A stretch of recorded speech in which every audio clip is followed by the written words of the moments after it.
Hello बच्चों, JEE mains 2026 बहुत नज़दीक है। तो उसकी प्रिपरेशन के लिए हम कुछ क्वेश्चन कर रहे हैं मॉडर्न फिजिक्स से।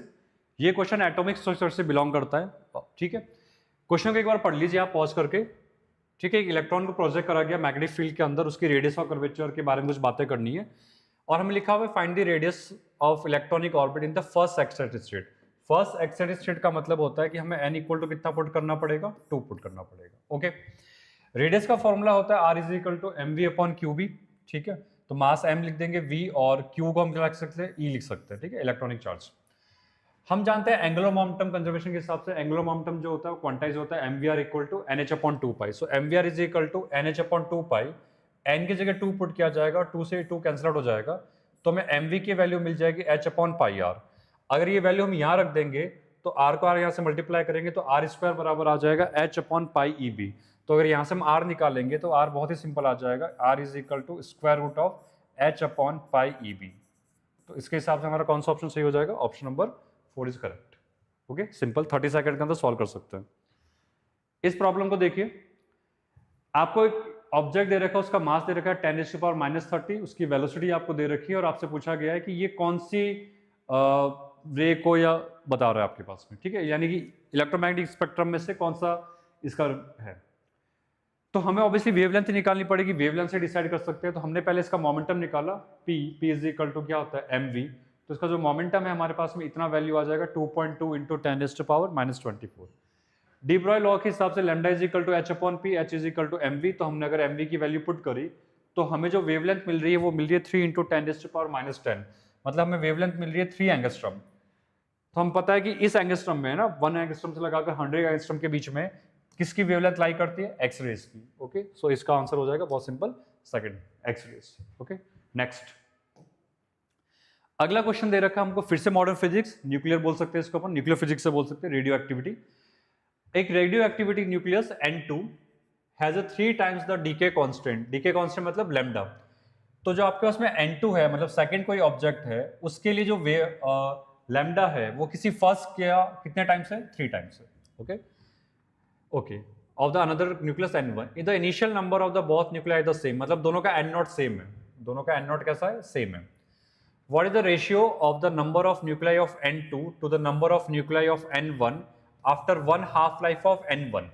N1 की हाफ लाइफ जानते हैं अपन क्या होता है, तो हमें पता है हाफ लाइफ यानी टी हाफ, मैं टी हाफ को यहाँ से टी से रिप्रेजेंट कर रहा हूँ।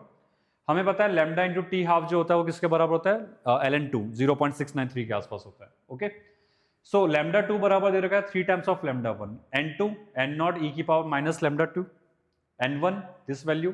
अगर हम N2 अपॉन N1 करेंगे तो हमें मिलेगा E minus lambda 2 upon T. ये लैम्डा 2 क्योंकि 3 टाइम्स ऑफ लैम्डा 1 है और मैंने लैम्डा 1 को आगे जाते जाते लैम्डा मान लिया, तो एक्चुअली ये लिखा हुआ है 3 लैम्डा और ये लिखा हुआ है लैम्डा। तो सॉल्व करेंगे तो यहाँ पर आ जाएगा 2 लैम्डा 1 टी।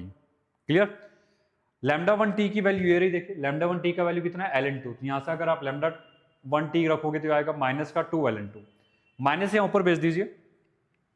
तो अगर आप यहाँ समझिए इस बात को कि अगर आप यहाँ माइनस ऊपर भेजेंगे, माइनस ऑफ 2 ln2, इसको आप लिख सकते हो ln ऑफ 1/4। सिंपल सी बात है, माइनस ऑफ ln2 को आप लिख सकते हो ln of 1/4। e raise to power ln of 1/4, तो e की पावर से ये ln कैंसिल आउट हो जाएगा और फाइनली आपको कितना आंसर मिल जाएगा, सिंपली 1/4। क्लियर, ये आपका ऑप्शन। तो इसके हिसाब से कौन सा ऑप्शन बैठ जाएगा आपके पास में, फर्स्ट ऑप्शन। ओके, नेक्स्ट ये क्वेश्चन देखिए, ये फोटो इलेक्ट्रिक इफेक्ट का क्वेश्चन आपके पास में। इसमें दे रखा है एक लाइट सोर्स है और इस लाइट सोर्स पे आपने पहले लैम्डा इंटेंसिटी, लैम्डा वेवलेंथ से इंसिडेंट करवाया, तो आपको मैक्सिमम काइनेटिक एनर्जी कितनी मिली, 2 इलेक्ट्रॉन वोल्ट। उसी सरफेस पे अगर आप लैम्डा बाई 2 का इंसिडेंट करवाते तो मैक्सिमम काइनेटिक एनर्जी कितनी होगी, ये आपको कैलकुलेट करना है।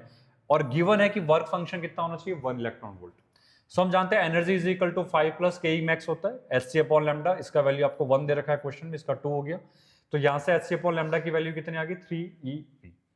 अगले क्वेश्चन में आपको दे रखा है कि लैम्डा को लैम्डा बाई 2 लेना है, तो अगर आप h c upon lambda by 2 करोगे तो लैम्डा बाई 2 के हिसाब से 2 ऊपर चला जाएगा, it will be your 2 h c upon lambda, और 2 एच सी अपॉन लैम्डा का मैथमेटिकल वैल्यू कितना हो जाएगा, 6 इलेक्ट्रॉन वोल्ट।